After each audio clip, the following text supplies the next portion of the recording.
we have the first woman Nassau County executive. That is exciting. Tonight, Nassau voted to end the culture of corruption. Today's Chapter Network and Chapters Community Support Services nonprofit program with Laura Curran has been changed to Friday, July 2nd at 2:30, when we will have an exclusive opportunity to thank Nassau County Executive Laura Curran for her outstanding leadership over the last 3 years. Under her leadership and administration, she's been able to clean up corruption, establish real fiscal responsibility, and provide the quality public services that Nassau's 1.3 million residents expect. As the first woman ever elected to this role, she's prioritized bringing more voices to the table, working in tandem with all of Nassau's diverse communities, making Nassau County, New York stronger. Please join us in celebrating the amazing career of Laura Curran on the Chapters Wrap, where unity and diversity meet one chapter at a time. Together, we will continue to provide edutainment as we fully support Nassau County Executive Laura Curran in her efforts for re-election. That's the Chapters Network, live stream July 2nd at 2:30 p.m. on YouTube and Facebook, and on Mondays on Optimum Cable Channel 115 at 10 p.m. And don't forget to hit that subscribe button.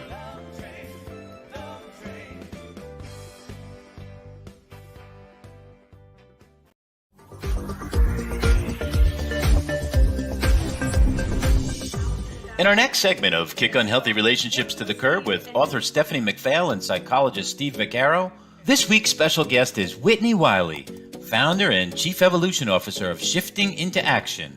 Whitney is an author, trainer, consultant, coach, and speaker. Her mission is to rid the world of poor leadership and help organizational leaders not only improve their leadership capabilities, but then to create workplaces and cultures where their team members love to work. That's Kick Unhealthy Relationships to the Curb with Stephanie and Steve. Together, they're leading the way to empower others to live healthy lives with healthy people. That's every Wednesday from 5 to 6 p.m. on Facebook and YouTube, and Mondays on Optimum Cable Channel 115 from 6 to 7 p.m. Eastern Standard Time only. And don't forget to hit that subscribe button.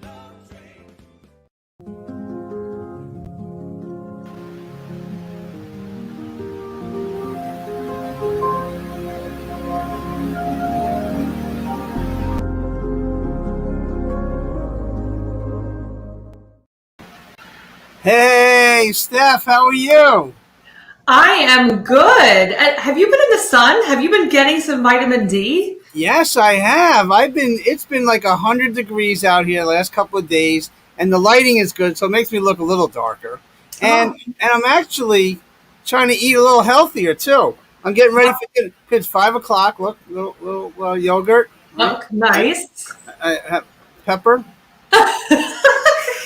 Do you just bite into that? Just like a big bite of pepper? And I don't know what these are, but they look kind of healthy. I don't know, what do you think? Green things. I know I need green things in here. Good job, Steve. Yeah, I'm in it. I'm all in right now. But this is Kick Unhealthy Relationships to the Curb. This is my favorite part of the week because I get to hang out with you. And it's mine as well. I get to hang out with you and our amazing guests that we're going to be having on. We've been excited to have Whitney on for a little while, and she was great enough to be able to shift her time slot to be able to get some other guests on. So we're just really excited to get Whitney on today and have a little chat. Yeah, let me tell you, anybody named Whitney has got to be outstanding, right? I mean, you know some Whitneys? Around with Whitney. Well, Whitney Houston, right? And Whitney Wiley. It's Whitney, they're kind of like hand in hand there. But anybody I know that's Whitney is going to be great. So I'm looking forward to this. And you do know some pretty impressive people, Steve. Yeah, I do. I know you. But exactly. That's what I was talking about. You're pretty impressive. But this is Kick Unhealthy Relationship to the Curb. I'm Steve Vaccaro, and that's Stephanie McPhail. And Stephanie, we have to start off with what's going on in Miami. This tragic scene. I can't imagine people in a condo like that in the middle of the night, not knowing what's happened. Right now, 10 or 11 people are declared dead. And there's still over 100 people, 150 people that are missing, which it doesn't look hopeful. But that is such a sad, sad, tragic event. Well, especially when whoever wrote the report stating the millions of dollars worth of repairs that were needed and that no one listened to them, that person must be feeling pretty terrible too, because they tried to warn and they weren't listened to. Right. it's very sad. I can only imagine with these high risers, different things. And but we just wanted to extend our thoughts and prayers to all the families out there in Florida. I know you're in Texas, Whitney's in California, and we just want to extend our well wishes and thoughts and prayers for everybody that's struggling out there. And it's just a really difficult time. And but you are an author. Why don't you share with our viewers about your book? Sure. I have written 2 books, Being Loved Shouldn't Hurt, which is the one you're seeing right now. And I've also written a workbook that goes along with it.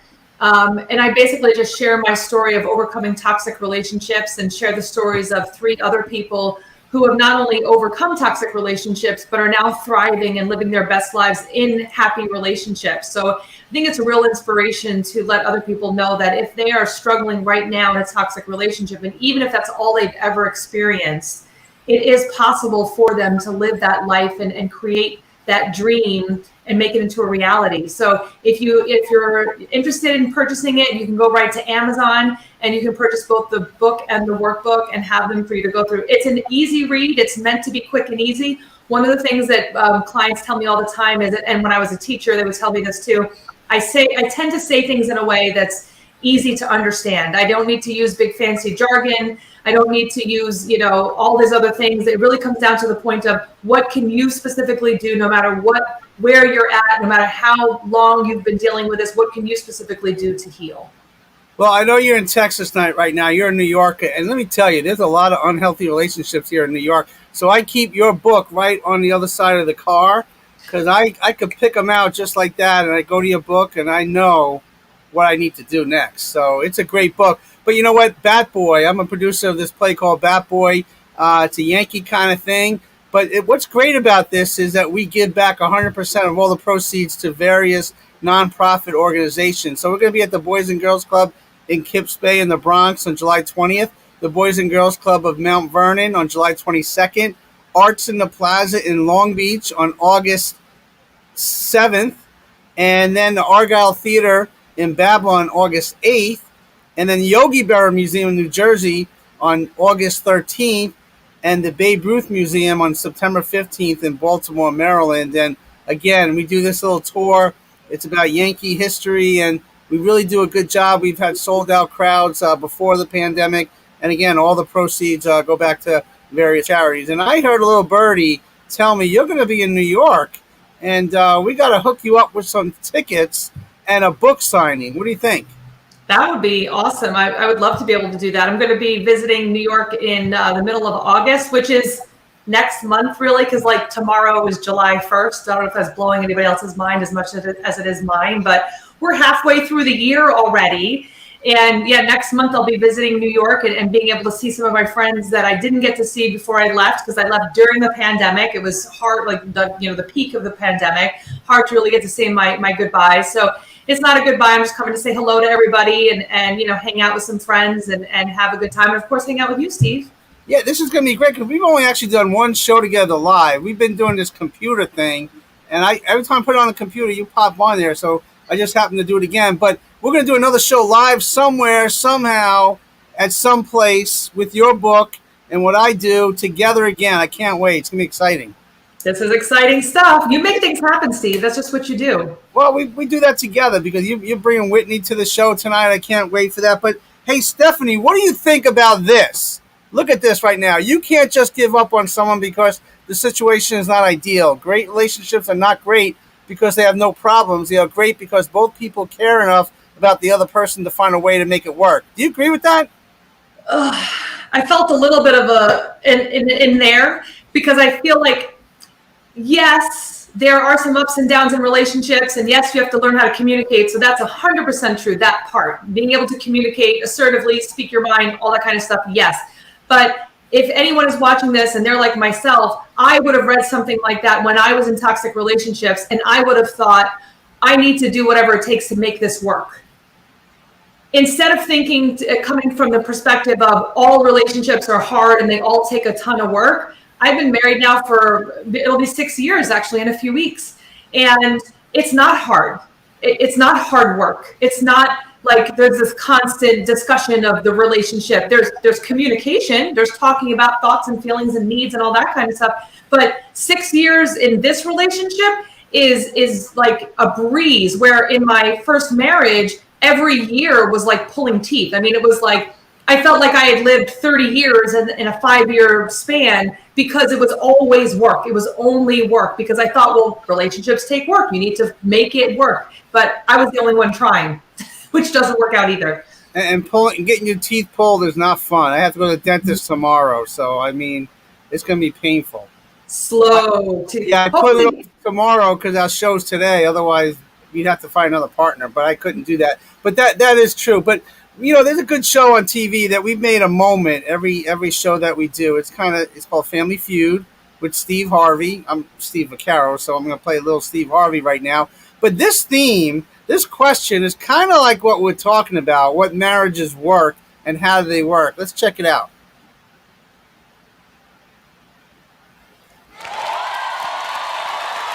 Give me Sean. Give me Colby.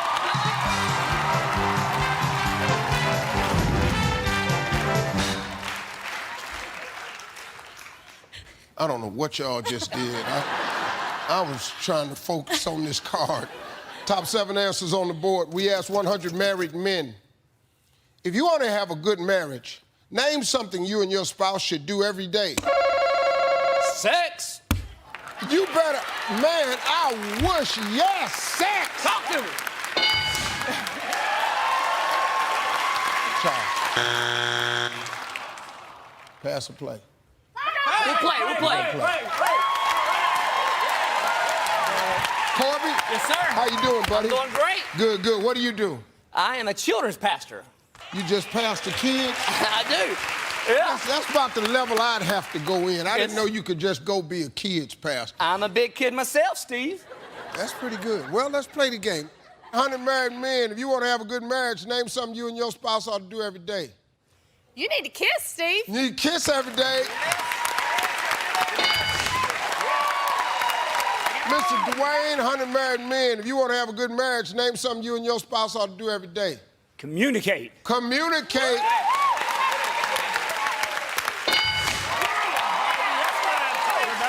Hey, Amanda, we talked to 100 married men. If you want to have a good marriage, something you and your spouse ought to do every day. Go on dates. Go on dates.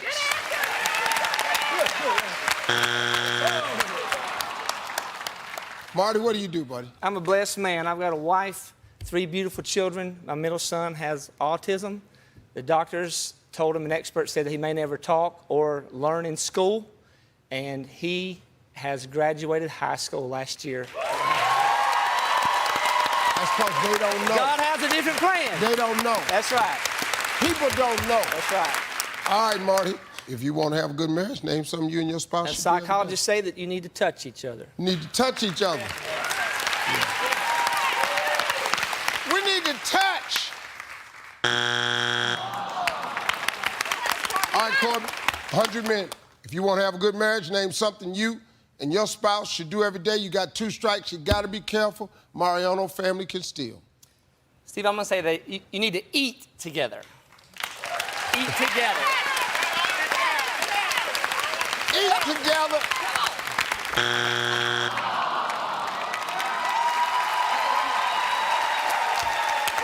100 married men, if you want to have a good marriage, name something you and your spouse should do every day. We're gonna say help with the chores. Anybody see it? Help with the chores.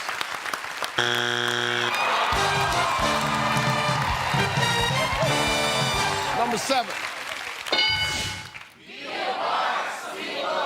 Say that. What? We're getting close to the end at that point, folks. 6. 5. Oh, yeah. 4. So what do you think, Steph? I don't know about that. Should you do that every day? Sleep alone? Like, I think that was the wrong answer there. I know. I don't know what it's all about, but they're pretty on target, right? Some of those things. Communicate, number 1. Not Yep. surprised at all. Yeah, so we just like to have a little fun with this and try to keep it on topic. But before we get to our guest, we have a back in the day commercial. We're going to go to that, and then our wonderful guest Whitney Wiley will join us right after this break.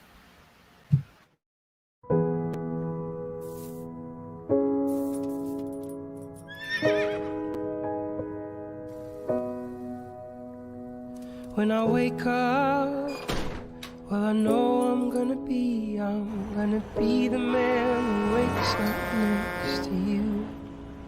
And when I go out, yeah, I know I'm gonna be the man who goes along with you.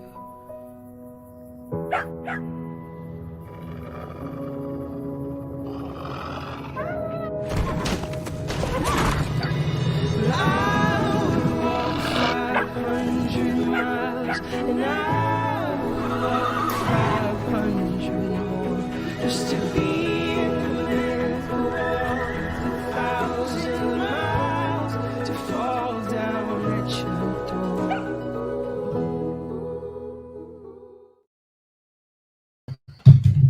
It's all about love. It's a love themed show here tonight. So we're going to play that little commercial. But why don't you do the intro for our wonderful guest? Well, Whitney is another person that I got to speak to, who I was really excited about having her on the show. She's done a lot of really great work. She was in corporate, decided that she wanted to start doing her own thing. She's got kind of her own little romantic story with her husband that I would love to hear from her when she gets on the show. But I don't want to say too much about her. I just want to get Whitney on so that we can start, hearing her story and have her share all of her knowledge with the viewers.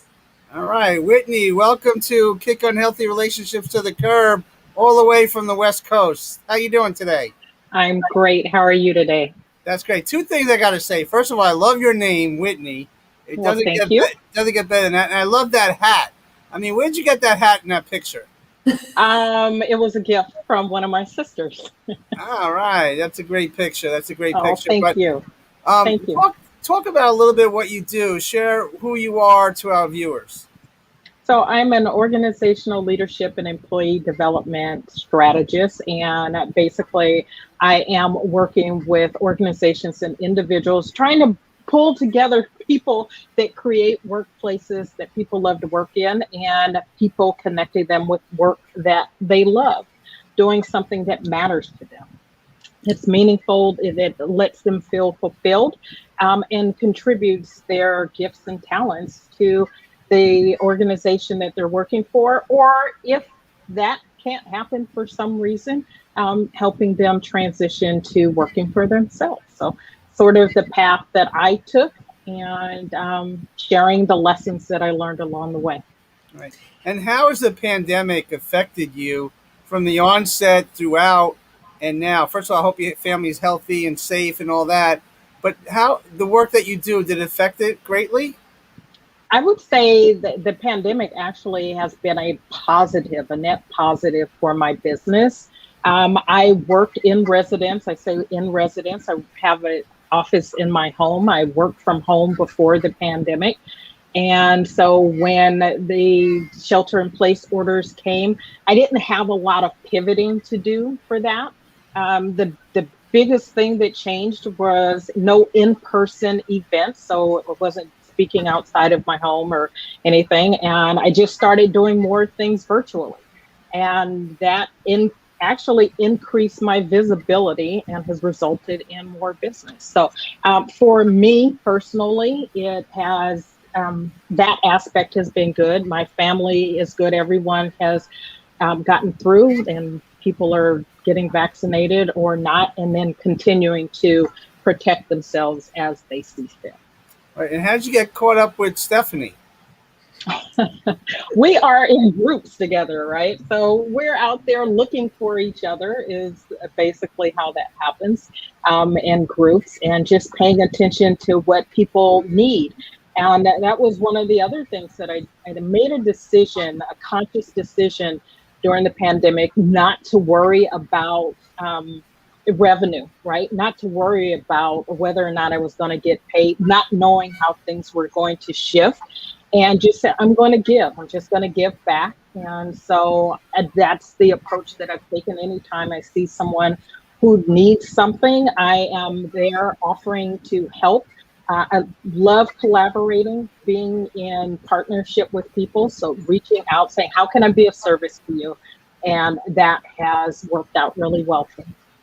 Wow. And Steve knows that. That's Steve's like mantra. That's why I knew him. Like when you meet Steve, you're going to totally resonate with him, because that's what Steve does. He's like, oh, let me help. I mean, he's doing a show like all over different states and doing all these, all these fundraisers, all these great things. So, that's what we love, is seeing people that are giving back and helping others.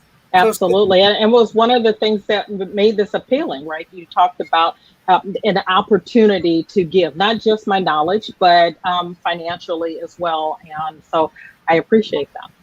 Thank you so much. We have a nonprofit called Chapters Community Support Services.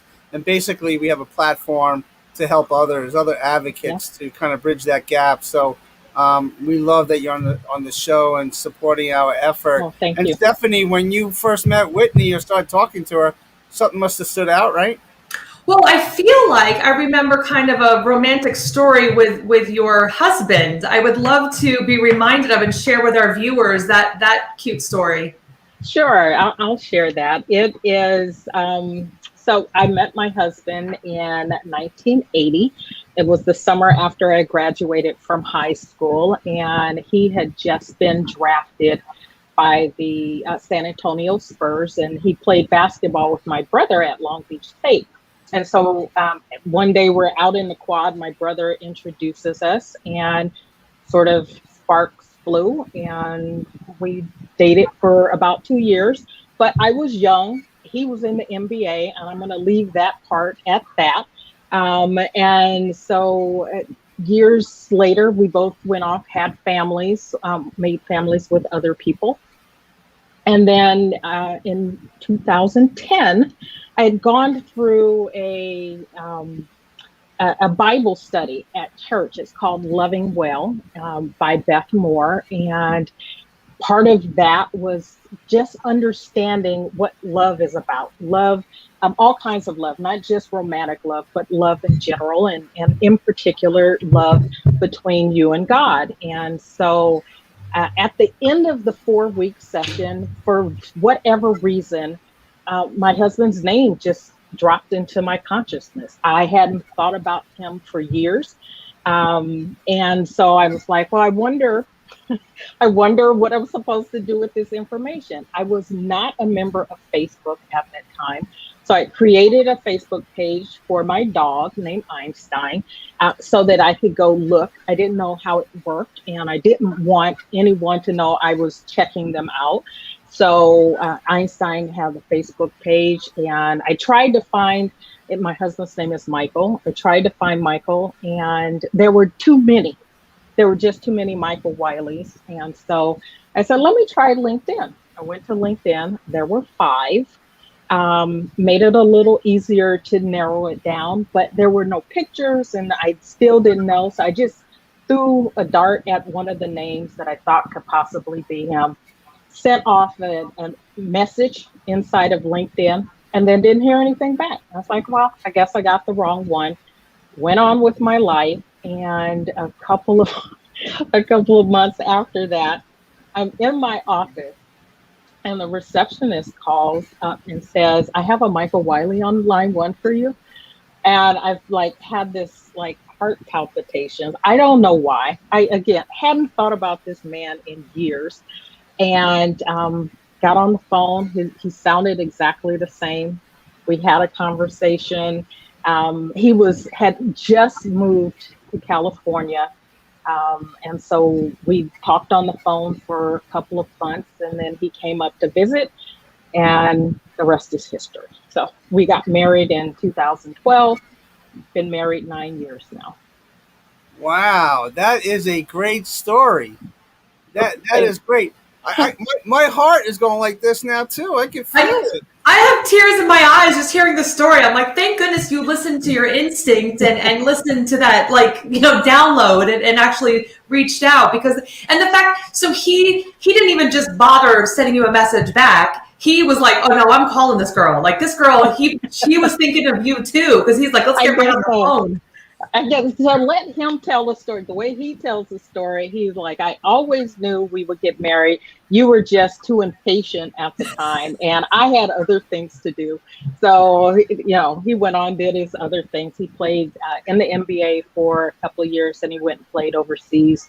And then when it was our time, we got reconnected. So. Wow, that is great. So I have this lost cousin Vinny in Sicily, Italy. Can you help me find him there? Send me his last name. I will have a conversation. On it. And I see also if I can have get a a mean jump download. shot. I also have a mean jump shot. So I got you there.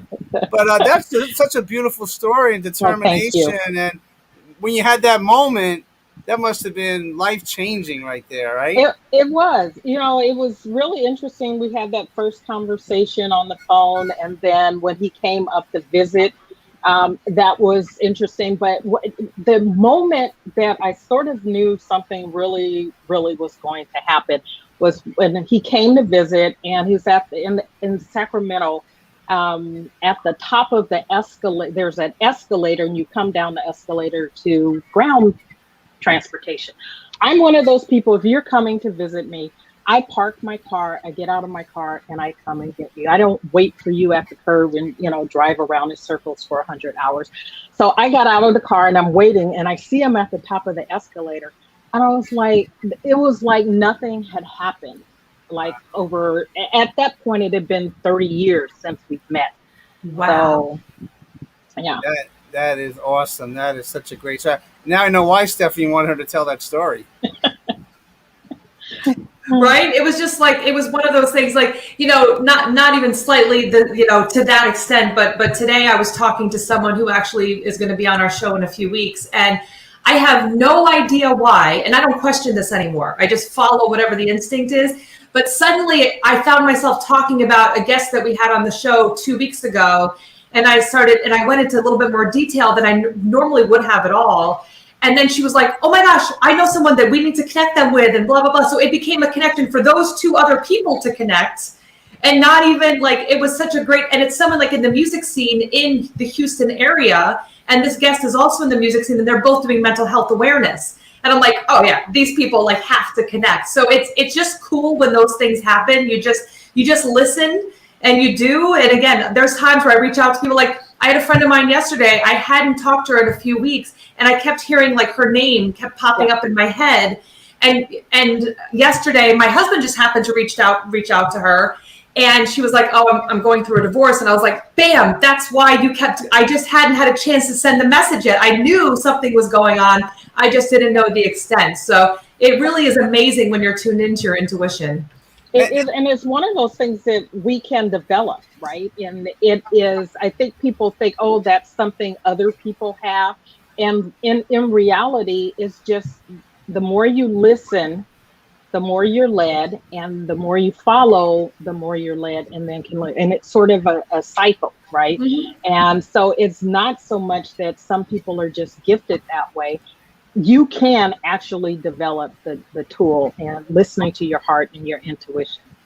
I think a lot of times we ignore it. I mean, I know like when I was in toxic relationships, I was hearing the things, but I was ignoring it. And it was kind of like shushing everything more. Once I started being more open to it, then all of a sudden it was like floodgates. Now I get all these messages all the time when I kind of was like, I just wasn't, it's like I didn't want to hear what I was, So Whitney, I think you're right. Whitney, when you did all that work and then you didn't hear anything, did you kind of forget it, or did you think, all right, I gave it my best shot, or did you always looking around like this could happen?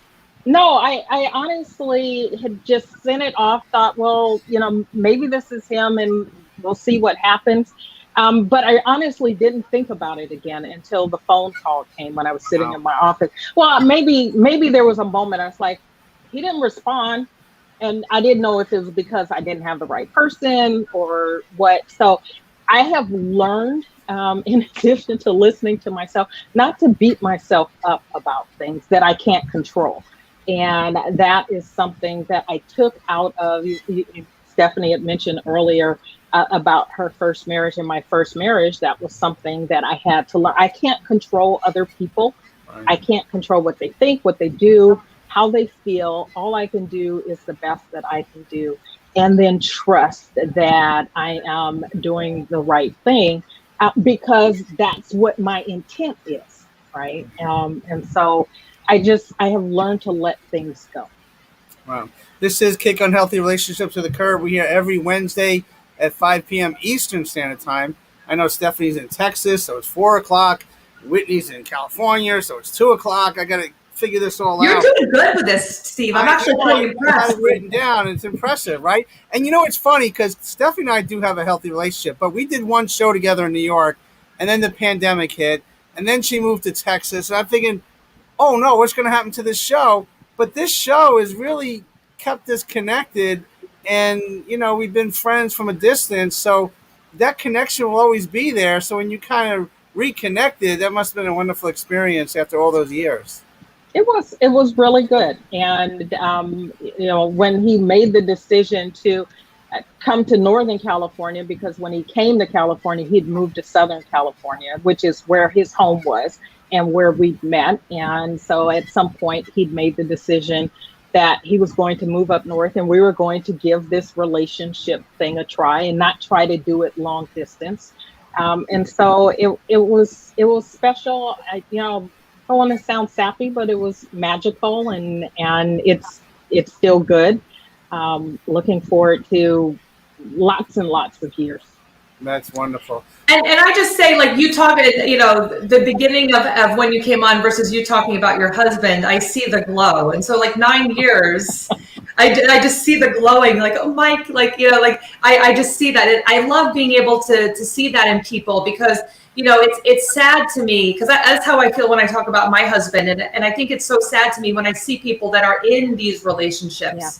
And they don't have that glow and excitement. Like, I want someone to glow like that about me. I want someone to feel that way about me. Yeah. And so I think it's so special and to not allow those other types of relationships where we're feeling dragged down and we're feeling like we're not supported and respected. I think you're absolutely right. And it's in all things. And I think it starts with understanding what it is that you want. Right? When you understand what you want, I think we spend a lot of time talking about what we don't want. So if you ask, I don't know, you probably have this experience, right? You ask a girlfriend or one of the fellas, right? It's like, so what are you looking in, for a guy or a girl? And they start rattling off a long list of all the things that they don't want. Well, that's what you're focused on. That's where your focus is. And that's why you keep attracting what you don't want, because that's where where focus goes, energy flows, right? So stop focusing on the things that you don't want and focus on what you do. And the really interesting thing about this is that I got clear about what I wanted. And I wanted someone who was going to challenge me to be a better person. Right. And I didn't have a laundry list of he needed to be this tall and he needed to look like this. It was about character. It was about, I wanted someone who had a relationship with God. I wanted someone who had a passion for doing great things in the community. And those were the things that I focused on, that we shared values. And that's what I got. And so focus on what you want and stop worrying about all the things that you don't want. I think you can use what you don't want to help you get crystal clear about what you do want. But then when you start to focus, let's hone in on what you really want.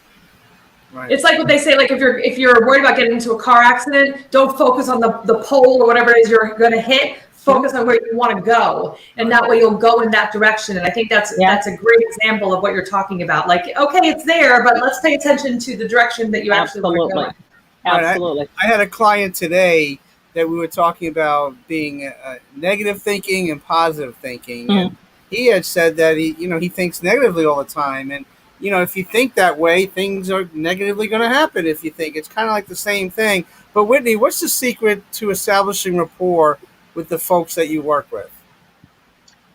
Getting to know them, right? Getting to know what's important to them. I think all too often, whether it's in work relationships or personal relationships, we're so interested in people liking us that we're trying to tell them all the things that they need to know to like us. And instead, be curious and inquisitive about the other person and find out what you can like about them. I think once you do that, then they can lighten up, you can lighten up, and then they'll ask questions that they need to know about you, and you can share that rather than like kind of bull in a china cabinet, right?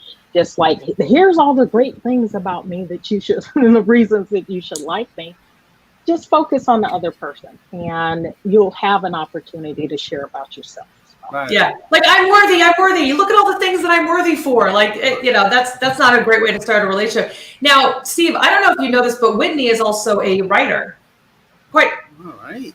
Okay. Talk a about prolific writer. She's got some works going on. Can you share a little bit about all that? Because I was amazed. I was Sure. like, this is like what she does. Like, what does Whitney not do? Seriously. Wow.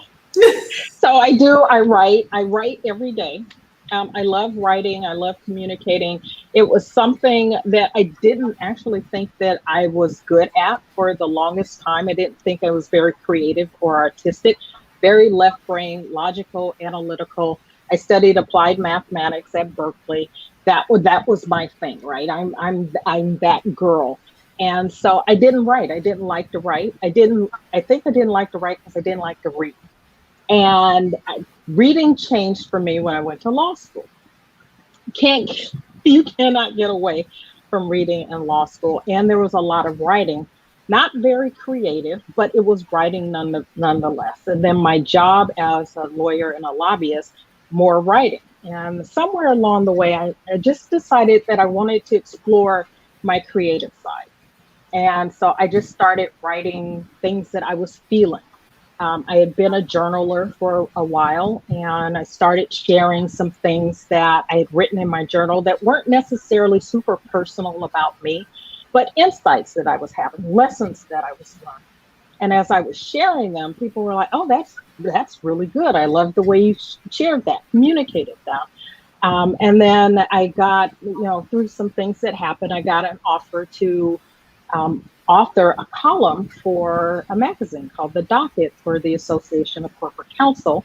And that's something that I did for almost 7 years, talking about my take on leadership, the way I see team building and the important qualities and traits of leaders and what they need to do to be better leaders and to create the kinds of environments that people wanted to work in. And a lot of that, you're talking about toxic relationships came from being in a toxic work environment and having toxic work relationships. And so the writing continued. And then it's like everyone I know has a book in them, right? But everyone doesn't take the time to actually write. And so I kept saying, "Oh, I want to write a book." And someone said, "You've already written a book. You've got like this library, this catalog of things that you've written for the magazine. Turn that into a book." I was like, "That's not a book. Those are magazine columns." Anyway, I'm working on turning those into a book. And in the midst of doing that, I got an opportunity last year to contribute to a series actually now, books called One Habit. And the first one was One Habit for Success, the Smart Femmes Guide special edition. And I wrote about leadership in that. And so I've contributed at this point to 8 books, 7 of which are bestsellers. And I've got another one that I'm working on right now, something that I'm writing right now. I just submitted a couple of chapters for a couple of other books that someone I know is putting together. And then my own solo books. One's called The Simple Leader, and the other one is a devotional called Wisdom Whispers. Wow. I can see Steve's face. He doesn't even know what to say. He's so impressed. Well, right after this show, I'm going to start my first book. Right after this, 5:01 or 2:01 or 4, whatever time it is. Go for it, Steve. Go But that- for no, it. And if you need help, I can help you. I've got a group that can Yeah, help. so you're going to help me, my cousin Vinny in Italy. You're going to help me Yes. with my jump shot, and now with the book. I got you. Yes, absolutely. That's great. I mean, it's wonderful. But what is the biggest challenge that you have in the work that you do, Whitney, and the most rewarding aspect of what you do? I think the biggest challenge is that people who are in positions of leadership have gotten into their positions doing things the way they do them. And so it's difficult for them to see that there's another way or a better way or and being willing to change. I think that's the biggest thing because change suggests that change suggests that there's something wrong with you, right? That you have a problem, and we all have this tendency, which is to be defensive and self-protective, and we don't want to think that there's something wrong with us. And it's not that there's something wrong with them, but there may be a better way to lead to get to the end result that you want. And I think all too often, whether it's in leadership or people in careers and career transition and their career management, is to stop and think about what it is that they want so that they can be proactive rather than reactive in how they move forward in their careers, right? And so if you are always jumping from job to job because something is wrong, you're in a toxic environment, what are you doing, one, that maybe is attracting that, right? Putting yourself in those situations, perpetuating that. But the other thing is that you it's your career. You don't have to be in a working environment that isn't working for you. And so you have to stop and think about what it is, going back to that clarity about what you want. It works for relationships, it works for your career. If you keep ending up someplace that is not what you want, stop focusing on all the things that you don't want and focus on what you do want. If you want a loving, supportive, encouraging environment and those kinds of bosses, then think about that. Focus on that so that that's what you get. And then you've got to do, not just sit around hoping that it happens, you've got to do the work to be the kind of employee that kind of boss wants in return. Right. The thing is, a lot of people forget, and this is one of the things we talk.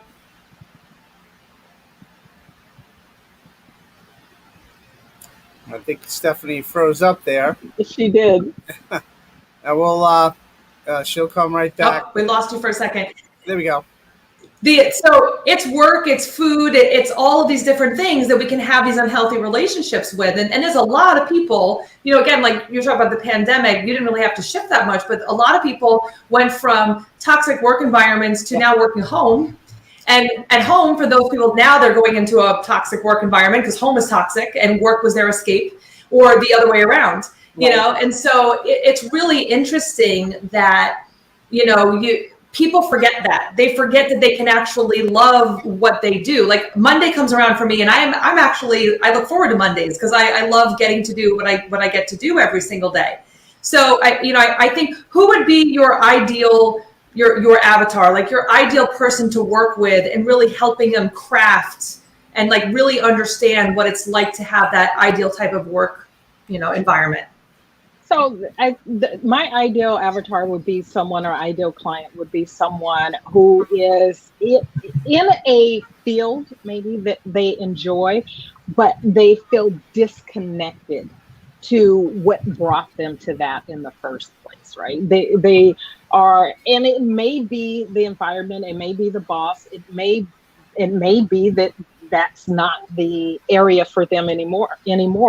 And I think people need to understand that it's okay that you change, your interests change over time.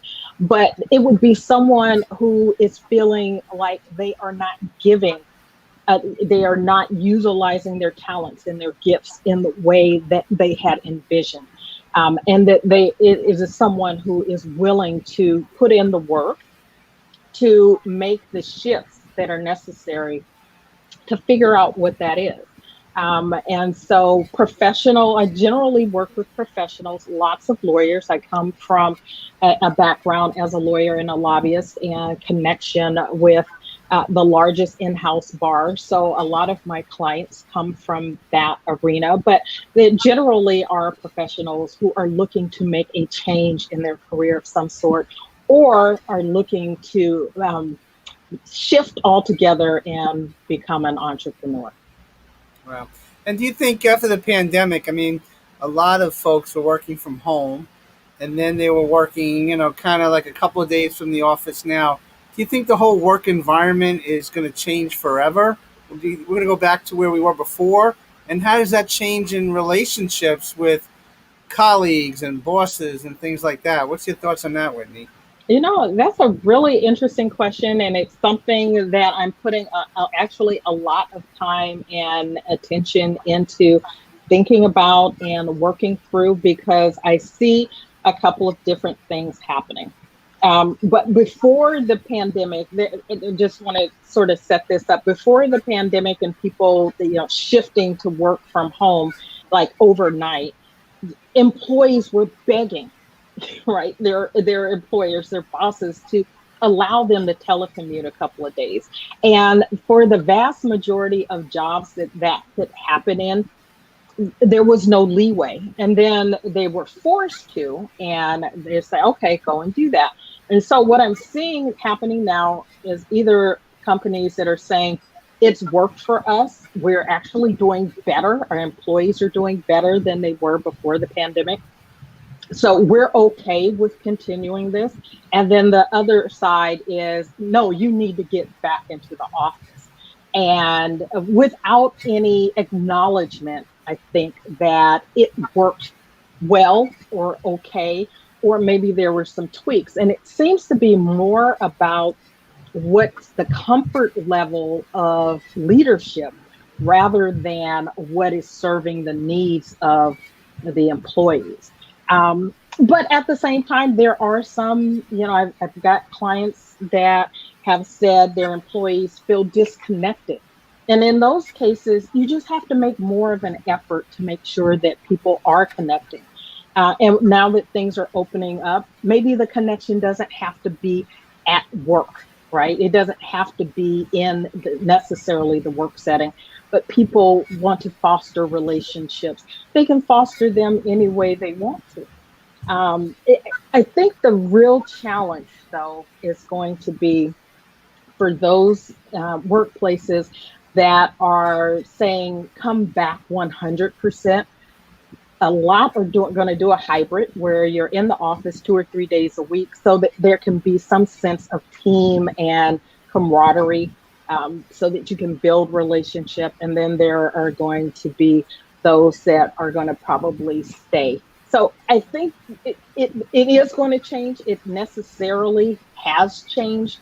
It will continue to be, and we'll have either people working from home, back in the office, or some sort of hybrid, which seems to be a lot of what's going on. And whichever it is, leadership has to, I think, do a couple of things that you mentioned earlier, is communicate. They need to communicate what they're thinking, why they're thinking, and then they need to listen. They need to listen to their employees, what worked, what the challenges were. How can you help your employees address those challenges rather than just say, it's time to come back to the office? Because, and here's, maybe I shouldn't say this, but I'm going to say it. I think somebody needs to hear this. If you are that leader, if you bringing people back to the office is about your comfort level, because you don't have someone that you can sort of keep your eyes on constantly, right? Which I think is some of what's going on. They're not saying it in those words, but if you read any of the articles that are being published, that's sort of, it's the reading between the lines. We don't know what you're doing. We can't know what you're doing constantly. Therefore, we need you back in the office so that we can keep an eye on you. Even though the metrics, the objective metrics have said that things are going well, they're saying, oh, it's about teamwork. And, there's no opportunity for us to have good culture. Well, you've got culture still. It's just now a different culture. And you can explore that culture and see what you can do to enhance it rather than trying to take it back to the culture that was, which people weren't necessarily happy in the first place. I agree. And I just think about, women working from home or single parents working from home, worrying about their kids, having to worry about childcare. Then they don't have to worry about it the same way when they actually are able to work from home. Or if there's an issue with their child at school, they can go get them. They can actually, do those parental roles they want to do. Or even thinking about, because I freshly just had this conversation this morning and last night actually, which is kind of funny you brought this up, Steve. But I feel like working from home, you don't have to deal with the drama. There's so often drama. You go into a building and, with 10 different personalities, there's something going on there in some way, shape, or form. So you got that, which can be really disheartening and cause people not to work. They don't want to work hard. Right. When somebody comes into their desk to have a conversation about what they're doing this weekend, that's 30 minutes. And then if you're going to leave at 5, then you've just taken 30 minutes out. Like working from home, my lunch a lot of times is my green smoothie because I'm taking calls and doing work and whatever in between, and I'm not leaving to go do things. And then, people that they had to go leave because of their child or whatever, now kid goes to bed. Well, now they're back on their computer doing more work. I think that when it comes to the bigger picture, allowing people the autonomy, like here are the goals, here's what you need to do it. I don't care if it's from 9 to 5 or it's from 8 to 4 or like spurts, 4 hours here, 4 hours there. Get the work done and start allowing people to be adults. Right. No, I absolutely agree with you. And I'm not going to pretend like there are not challenges in working at home, particularly if you have kids that are at home with you, right? There are some challenges. Those things are things that you have to work through. But I think far and away, the studies have shown that it is better all around. The flexibility for handling family issues. And if you want to make sure that your people have good relationships with their teammates, create opportunities for them to do that.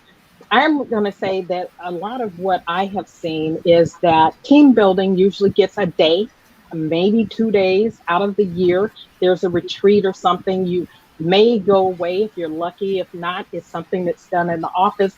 You do a couple of exercises and then you want to go, oh, we're a team. That's not how it works. It's continuous. I'm not going to say it's hard work. I'm with you, Stephanie. I don't believe it has to be hard work, but there is some effort and energy that's involved in that. And it takes some forethought and planning to create any relationship, whether it's friends or romantic, work, what have you. It takes energy, effort, and some intentionality to make those things work.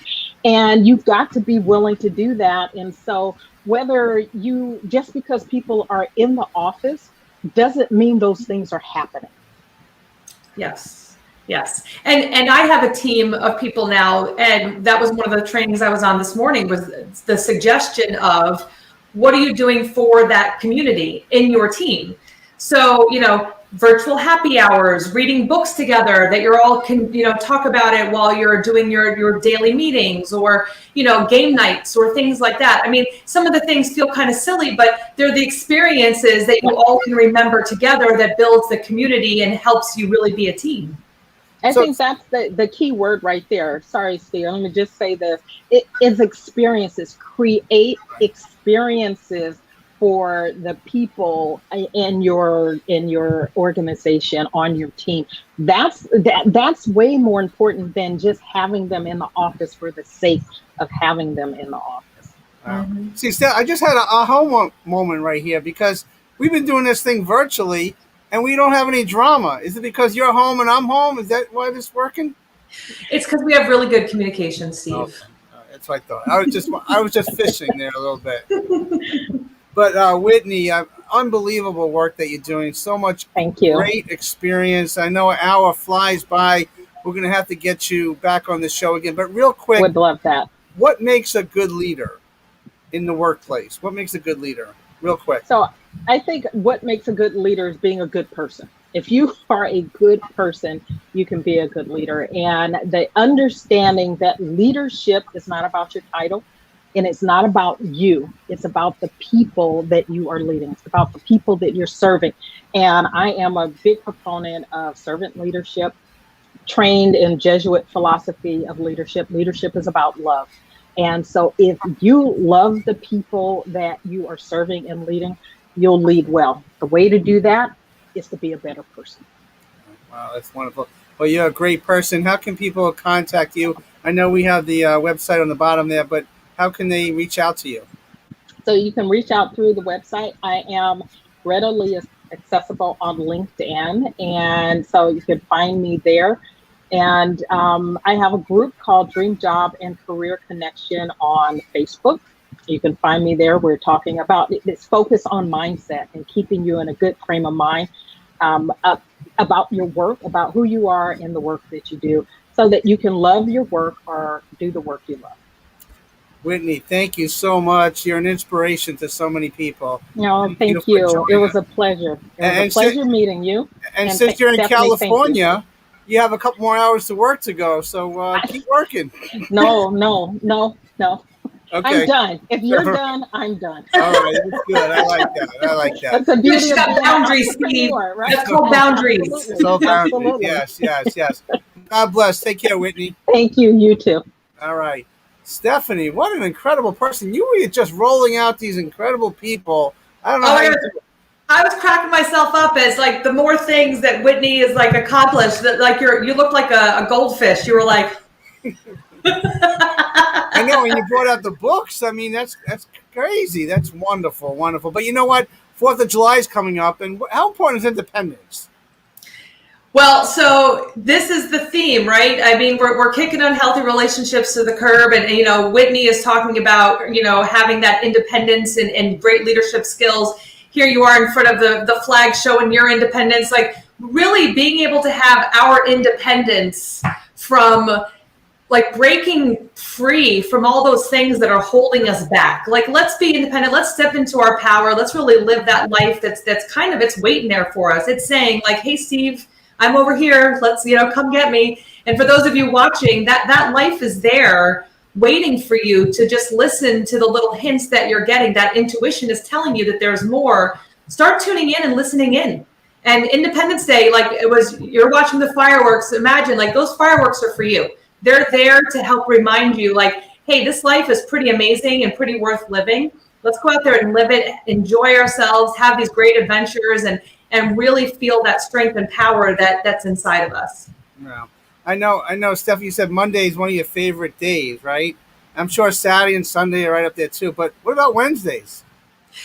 Well, it's so funny. Wednesdays, obviously I'm here with you, and so that makes it of course wonderful, but I like when I get to Wednesday, like I already feel like I'm in the weekend. Right. Like Monday and Tuesday, like Monday, it's like, oh, it's Monday, the beginning of the week. Wednesday, and I already know, like I do a show in my Facebook group on Thursday night, so I'm already thinking about that show and getting that prepared for that. And then Friday, there's things, and then it's the weekend already. So it flies by, Steve. I know, it's the first 5 days after the weekend that are the hardest for me.